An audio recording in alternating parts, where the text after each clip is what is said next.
Hello दोस्तों, आप सभी का स्वागत है आपके अपने YouTube channel royal nursing academy. आज हम पढ़ने वाले हैं स्कालपेल और सर्जिकल ब्लेड के बारे में। इसके बारे में जो है एग्ज़ाम में क्वेश्चन आता रहता है। तो चलिए स्टार्ट करते हैं। स्कालपेल क्या होता है, सर्जिकल ब्लेड क्या होती है, कहाँ कहाँ यूज़ करते हैं, कितने टाइप के होते हैं, कैसे होल्ड करना है सभी। तो चलिए स्टार्ट। तो देखिए, ये है बीपी हैंडल, जिसको बार्ड पार्कर नाइफ हैंडल भी कहते हैं। तो ये इसके पार्ट हैं, आपने सबने देखा होगा। इस प्रकार से ये होता है। तो इसमें जो है ये वाला जो एरिया है वो इसका क्या है, ये हैंडल है कंप्लीट।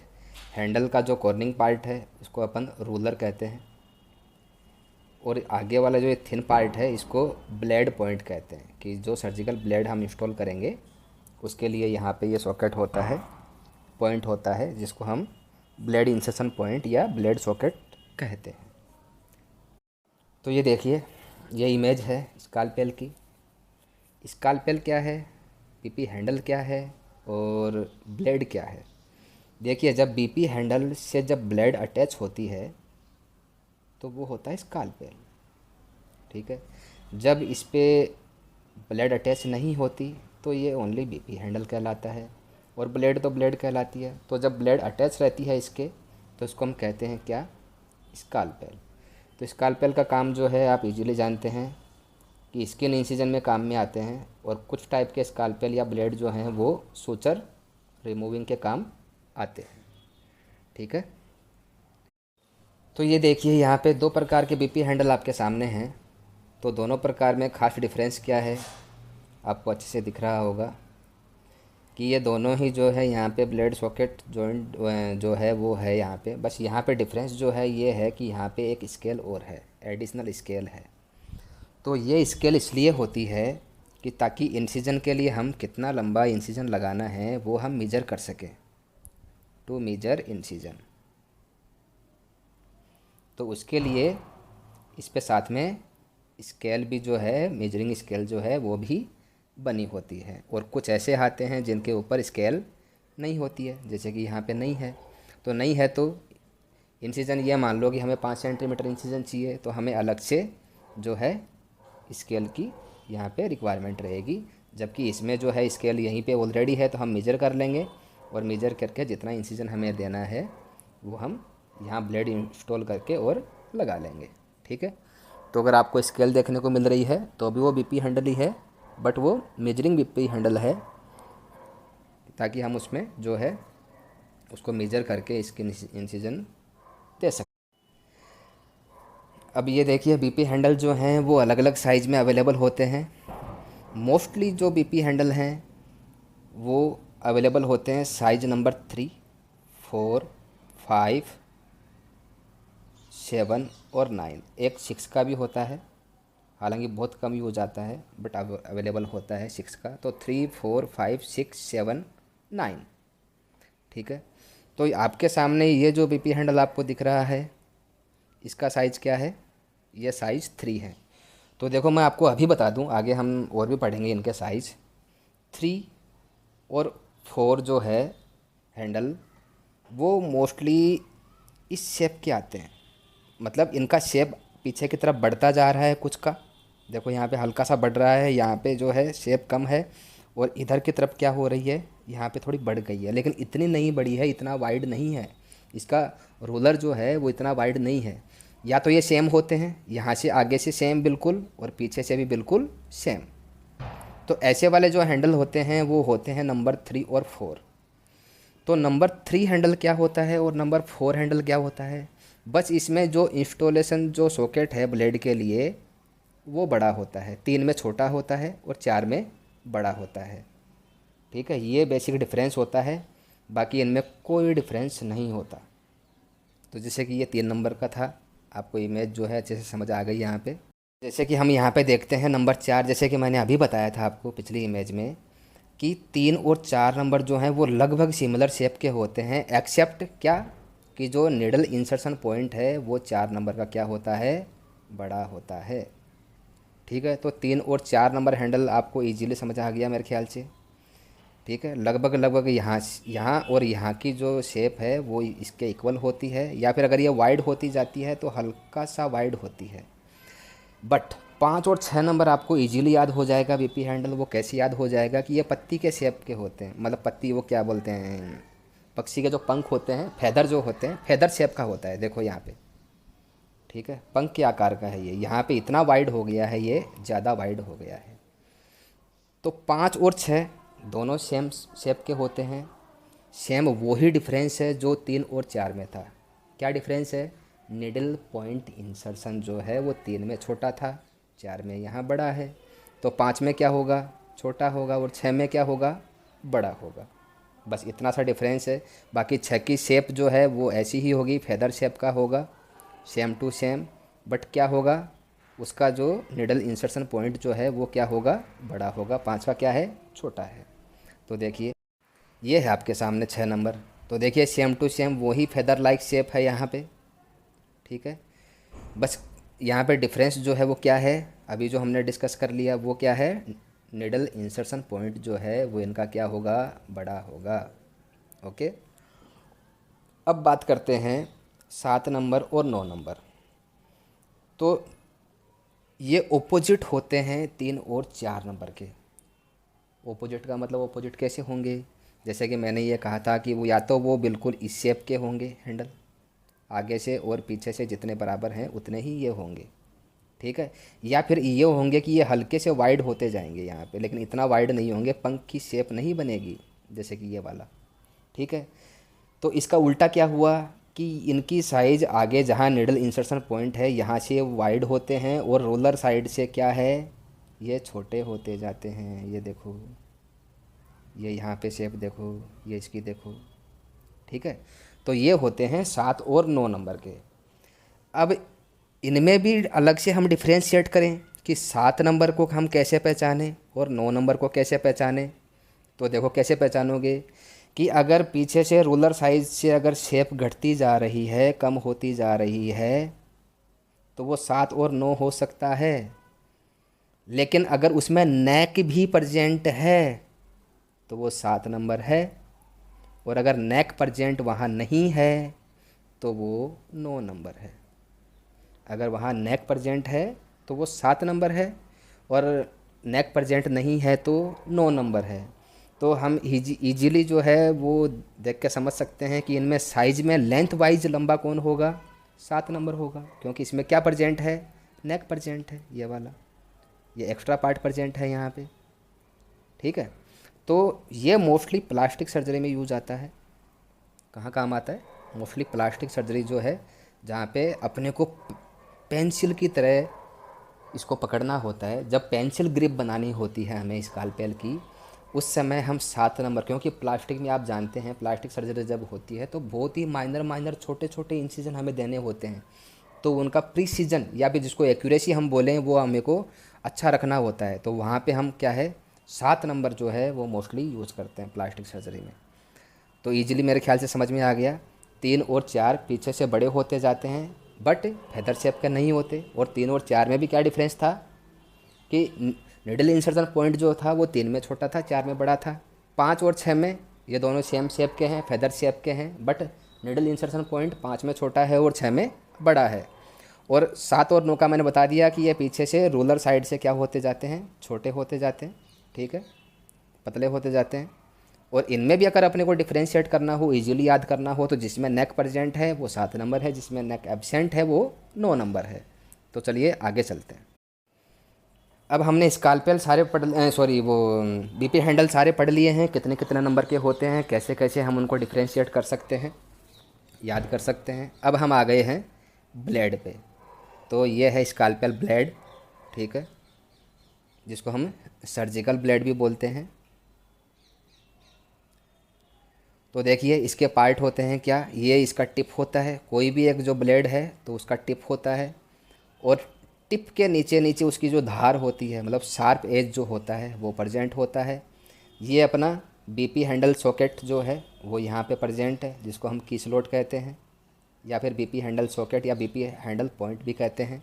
और ये इसके जो पीछे है, जैसे कि अपनी बॉडी जो है उसके पीछे क्या है, उसको स्टेबल रखने के लिए स्पाइन, तो ये इसका क्या है, ये इसका स्पाइन है। ओके, ये निडल के पार्ट होते हैं। तो आप दोबारा देख लीजिए, फर्स्ट वाला जो है वो की स्लॉट पॉइंट है, दूसरा वाला शार्प एज है, ये इसकी टिप है, और नंबर 4 क्या है, स्पाइन है। तो वो हमने उसका स्ट्रक्चर देख लिया, कैसे कैसे क्या क्या पार्ट होते हैं। अब हम निडल के टाइप पढ़ेंगे, कितने प्रकार की होती है। ठीक है, तो निडल्स जो है वो भी अलग अलग साइज़ में अवेलेबल होती है। जैसे कि हमने पढ़ा था ये क्या बीपी हैंडल जो है उनके अलग अलग टाइप पढ़ लिए, 3 number, 4 number, 5 number, 6 number, 7 number और 9 नंबर। तो वैसे ही जो सर्जिकल ब्लेड हैं वो नंबर 6 से स्टार्ट होती है और नंबर 16 तक कंटिन्यू होती है। मतलब 6 नंबर, 7 नंबर, 9 नंबर, 10 नंबर, 11, 12, 13, 14, 15, 16। ठीक है, और फिर होती है 18 से 26 तक। कितनी होती है, 18 से 26 तक। मैं इनको कैटेगरी दूंगा, जैसे कि फॉर एग्जांपल कैटेगरी 1 में 16 तक है, 6 से 16 तक। कैटेगरी 2 में क्या हुआ, 18 से 26 तक है। कैटेगरी 3 में है ओनली 36 और कैटेगरी 4 में है ओनली 40 एंड 60। जो सारी बड़ी आ गई 40 से ऊपर वो आ जाएगी कैटेगरी 4 में। ये अपन ने याद करने के लिए इनको डिवाइड किया है, ऐसा कोई कैटेगरी बेसिकली होता नहीं है। तो देखिए इतनी सारी ब्लेड हैं, तो ये कौन कौन से हैंडल में लगेगी। ब्लेड इतनी सारी हैं, हम इनको कैसे याद करेंगे कि ये कौन सी ब्लेड जो है वो कौन से हैंडल में लगने वाली है। तो इनको याद करने का एक सीधा सा फॉर्मूला बनाया है मैंने, ये देखिए यहाँ पे, कि ब्लेड नंबर 6 से 17 तक और प्लस में एक और कौन सी, 40 नंबर की। कौन सी, 40 नंबर की। ये हमेशा विषम संख्या वाले ब्लेड बीपी हैंडल में लगेंगी। किस में लगेंगी, विषम संख्या वाले बीपी हैंडल। विषम संख्या वाला कौन सा था, हमने कहाँ से पढ़े, कितने नंबर से पढ़े, 3 नंबर से पढ़े। तो 3 नंबर विषम हो गया, 5 नंबर विषम हो गया, 7 नंबर विषम संख्या है और 9 नंबर विषम संख्या है। तो 3 नंबर में, 5 नंबर में, 7 नंबर में और 9 नंबर बीपी हैंडल में ब्लेड लगेंगी। कौन सी ब्लेड लगेंगी, 6 से 17 नंबर तक वाली कंटिन्यू और प्लस में कौन सी, 40 नंबर वाली ब्लेड हमेशा विषम संख्या वाले बीपी हैंडल में लगेंगी। ये मैंने एल और लिखा है, एल का मतलब 3 वाला बीपी हैंडल जो है अलग साइज में आते हैं, एक शॉर्ट आता है एक लॉन्ग आता है। ठीक है, इसलिए 3 लिखा है, 3L लिखा है। चलिए आगे देखते हैं।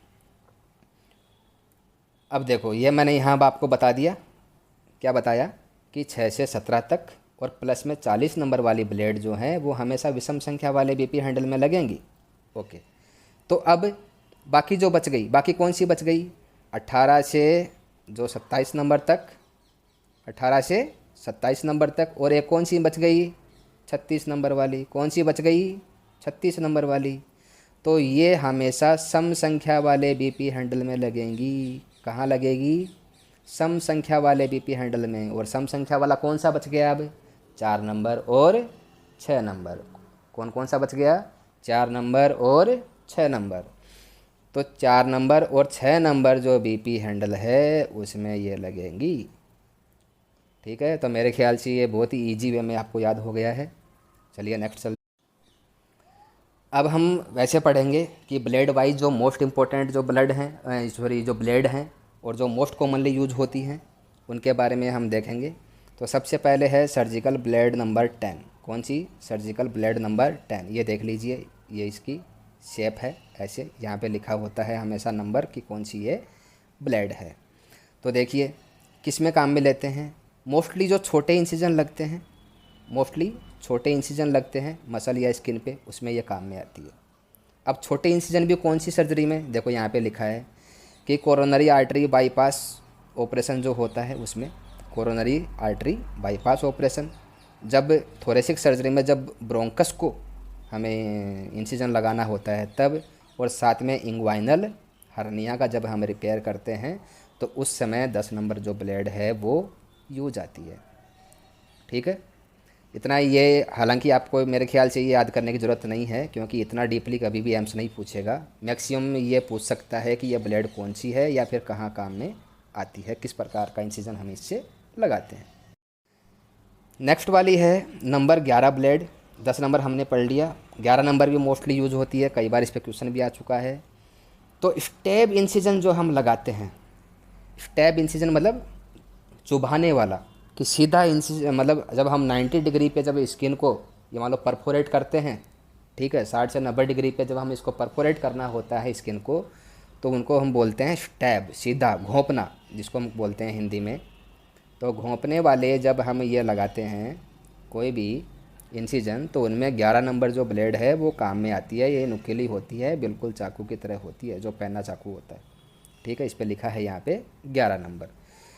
तो ये जो है ये कोरोनरी आर्टरी की जब ओपनिंग करते हैं हम, ठीक है, एनास्टोमोसिस जब हम करते हैं तो, या फिर जब चेस्ट ड्रेन डालते हैं उस समय काम में आती है, या फिर एरोटा का अगर कोई इंसिजन लगाना है, या एरोटिक या मिट्रल वॉल का अगर कोई इंसिजन लगाना है जहाँ पे बहुत ही बारीक और ये लगाना है। और साथ में जब हम सेंट्रल लाइन इंसर्ट करते हैं, सीवीपी लाइन इंसर्ट करते हैं, तो उसमें भी 11 नंबर ब्लेड यूज होती है। जब सीवीपी हम इंसर्ट करते हैं तो उसमें भी 11 नंबर की ब्लेड जो है वो यूज होती है। नेक्स्ट है ब्लेड नंबर 15। कौन सी है? Blade number 15। तो ये भी बहुत ही शॉर्ट बट बहुत ही प्रीसाइज, बिल्कुल एक्यूरेट जिनको इंसिजन बोलते हैं, और मोस्ट कॉमनली जो है ये यूज होती है, मोस्ट कॉमनली ये यूज होने वाली है। तो जब प्रीसाइज स्किन इंसिजन लीजन और जब कोई शिफ्ट वगैरह निकालनी होती है जिनमें एक्यूरेट इंसिजन की जहाँ हमें ज़रूरत होती है, वहाँ पर 15 नंबर ब्लेड जो है वो यूज होती है। तो क्या बताया मैंने, शॉर्ट और प्रीसाइज इंसिजन जब लगते हैं तो ब्लेड नंबर 15 हम यूज करते हैं। नेक्स्ट है ब्लेड नंबर 20, 21 और 22, ठीक है। ये इस प्रकार से दिखती है, 20, 21 और 22, 10 का ही ये बड़ा भाई है एक तरीके से। तो ऑर्थोपेडिक और जितने भी जनरल सर्जरी के जो प्रोसीजर होते हैं उनमें मोस्टली हम इनको यूज़ करते हैं। ऑर्थो और जनरल सर्जरी के जो प्रोसीजर होते हैं उनमें हम इनको यूज़ करते हैं। यहाँ पे आप इसका नंबर जो है वो लिखा होता है। ये मैंने 23 वाला इसलिए यहाँ पे लगा दिया है क्योंकि 20, 21, 22 और 23 नंबर की लगभग इनका शेप जो है वो सेम होता है। अब आ गया है 23। तो 23 जब एब्डोमिनल इंसिजन लगाने होते हैं, जैसे कि लेप्रोटमी जब हम करते हैं, तो जब एब्डोमिनल इंसिजन जब हमें लगाना होता है तो हम 23 नंबर जो ब्लेड है वो काम में लेते। अब देखिए यहाँ पे एक ब्लेड है 40 और 60 नंबर, ठीक है। जैसे कि ये वाला है 40 नंबर और ये वाला कौन सा है 60 नंबर, 1 नंबर 2 नंबर। तो ये है ऊपर जैसे लिखा है पोस्टमार्टम ब्लेड। कौन सी है? पोस्टमार्टम। अब देखो पोस्टमार्टम जब हम करते हैं तो जो इंडिविजुअल है वो लाइव तो है नहीं, तो हमें वो जो प्रोसेस है वो हमें जल्दी करनी होती है, बॉडी सौंपनी भी होती है हॉस्पिटल को। तो ये बड़ी ब्लेड होती है जो बड़ा इंसिजन लगाती हैं और अपना समय जो है वो सेव करती है। ये है PM40 पोस्टमार्टम ब्लेड 40 और ये है PM blade 60 postmortem blade 60। Okay, एक ये ब्लेड है यहाँ पे दिख रही है आपको, जिसका कि जो कटिंग जो एज है वो बहुत ही कम है। तो बहुत ही कम है तो इसको देखते ही आपको समझ आ जाना चाहिए कि ये क्या है, स्टिच कटिंग ब्लेड है। क्या है? स्टिच कटिंग ब्लेड, जो कि सुचर रिमूवल के काम में आती है। नेक्स्ट ये है मायरिंगोटोमी ब्लेड। क्या है? मायरिंगोटोमी ब्लेड। जब टिम्पैनिक मेम्ब्रेन पे जब इंसिजन लगाना होता है, टिम्पैनिक मेम्ब्रेन पे, ईयर ड्रम पे जब हम इंसिजन लगाना होता है तो हमें ये ब्लेड काम में लेते हैं। इसकी अच्छे से आप शेप जो है वो देख लीजिए, इसको हम कहते हैं मायरिंगोटोमी ब्लेड। नेक्स्ट है सर्वाइकल बायोप्सी ब्लेड। कौन सी है? सर्वाइकल बायोप्सी ब्लेड, ठीक है। ये इस प्रकार से आती है और देखिए इसके दोनों तरफ से एज हैं, ठीक है। और ये सेम 11 नंबर की तरह दिखती है वैसे अगर आगे से यहाँ पे हम देखें, लेकिन इसके दोनों तरफ एज हैं और ये इस प्रकार से दिखती है। ओके, ये है सर्वाइकल बायोप्सी। अब हमने मोस्ट कॉमन जो यूज होने वाली जो ब्लेड हैं उनके बारे में पढ़ लिया है। तो अब इसको ये है कि बीपी हैंडल पे एक जो सर्जिकल ब्लेड है उसको हम किस प्रकार से इंस्टॉल करेंगे, किस प्रकार से अटैच हम करेंगे। तो क्या है, सबसे पहले कोई आर्टरी या फिर निडल होल्डर जो है उससे इसकी स्पाइन को होल्ड करना है। क्या करना है, स्पाइन को होल्ड करना है। जैसे कि फॉर एग्जांपल ये प्रोसेस नंबर 1 है, ठीक है। और होल्ड किस प्रकार से करना है कि जो शार्प एज है वो अपनी बॉडी से दूर होना चाहिए।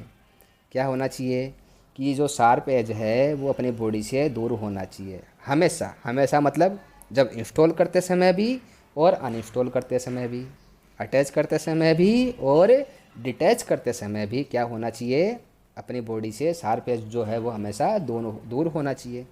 तो क्या किया, सबसे पहले इनको हमने यहाँ से इसको होल्ड कर लिया। होल्ड करने के बाद सबसे पहले ये जो वाइड पार्ट है ब्लेड, जहाँ से निडल इंसर्शन जो वाइड पार्ट है उसको सबसे पहले यहाँ से इसको स्लाइड करना है।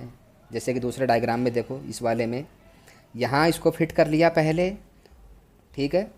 इसको फिट करने के बाद कम्प्लीटली इसको हम इधर पुश कर देंगे। क्या करेंगे, इसको इंस्टॉल करने के बाद हम इसको कम्प्लीटली पुश कर देंगे।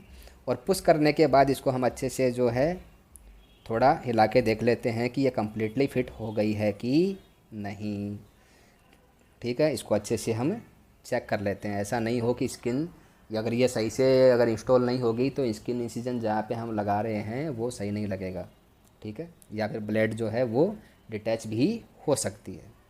तो ये था इसका attaching the blade, how to attach the blade on BP handle. Next हम पढ़ेंगे इसके डिटैचिंग का प्रोसेस। तो ये डिटैचिंग का क्या होगा, इसका उल्टा होगा। जैसे हमने इंस्टॉल किया था उसका उल्टा होगा। हमने इसकी जो है एंटीरी स्पाइन पकड़ी थी, तो अब इसकी क्या करेंगे, पोस्टरी स्पाइन जो है उसको होल्ड करेंगे।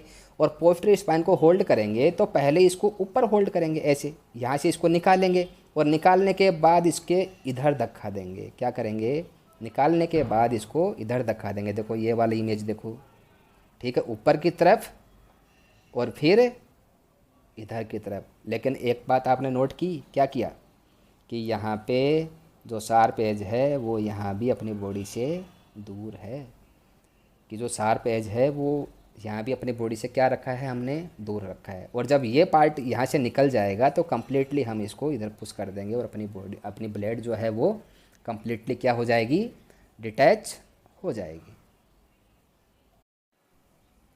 अब हमने उसको डिटैचिंग का जो प्रोसेस है वो भी देख लिया। अब इसको होल्डिंग का प्रोसेस देखेंगे कि जब हम स्कालपेल से जब हम इंसिजन बनाते हैं स्किन पे तो उसको होल्ड करने की टेक्निक कैसी कैसी होती है। तो ये देखिए, ये है पेंसिल ग्रिप। जैसे कि हम एक पेन पकड़ते हैं, पेंसिल पकड़ते हैं, उसी हिसाब से जो है बीपी हैंडल जो है उसको होल्ड करते हैं और स्किन इंसिजन बनाते हैं। दूसरी जो ग्रिप है वो है पामर ग्रिप। कौन सी ग्रिप, पामर, मतलब पाम से होल्ड करेंगे, ठीक है। और अपनी थंब और जो मिडल फिंगर है उससे होल्ड करेंगे और अपनी जो इंडेक्स फिंगर है वो ब्लेड पे रहेगी। क्या रहेगी, ब्लेड पे रहेगी, ठीक है, जिससे कि हम इंसिजन इसको बना सकते हैं। आप हाथ में एक पेन लें और इस प्रकार से इसको जो है करके देखें। तो ये कौन सी है, ये है पामर ग्रिप।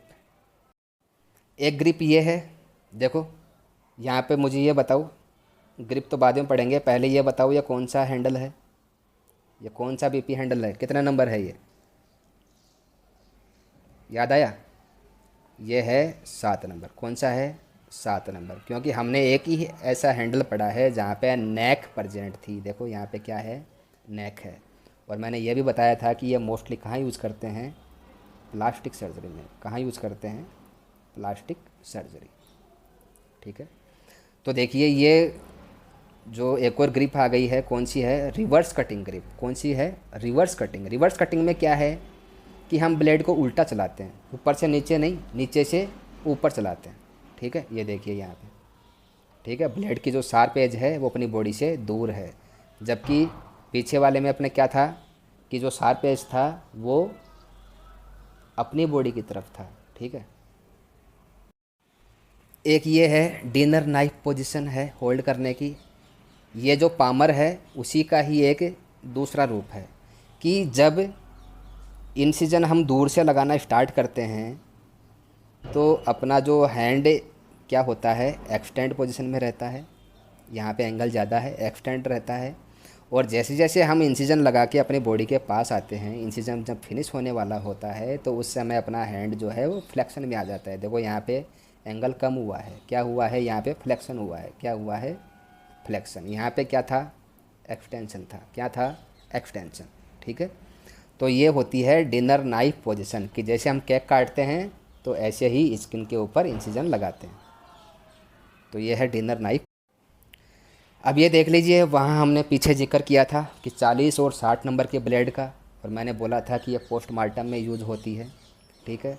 तो ये मोस्टली जो है डिस्पोजेबल, ये जो आते हैं पोस्टमार्टम स्कालपेल आते हैं डिस्पोजेबल।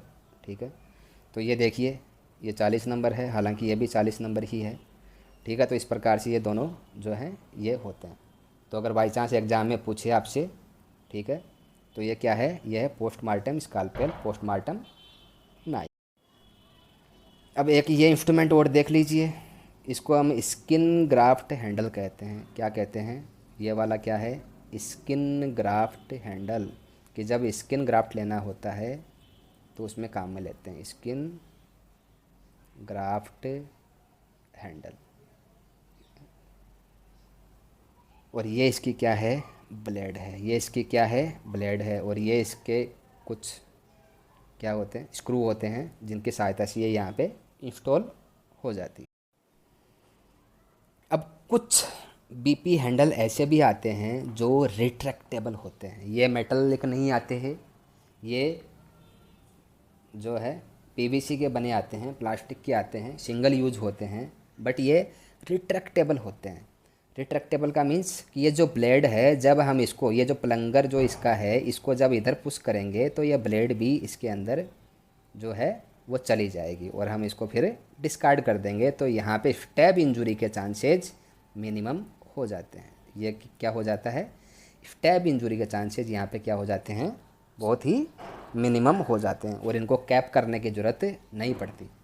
अगर नॉर्मल स्कालपेल के ऊपर अगर ब्लेड चढ़ी है तो उसके ऊपर हमें कवर लगाना पड़ेगा, ताकि इसको होल्ड, मतलब ये मान लो ट्रांसफ़र करते समय या फिर अगर वो रखा है अपनी सर्जरी ट्रॉली में, तो वहाँ पे स्टैब इंजरी हो सकती है। बट यहाँ पे स्टैब इंजरी नहीं हो सकती है, क्योंकि हम इसको पीछे रिट्रैक्ट करके रख देंगे।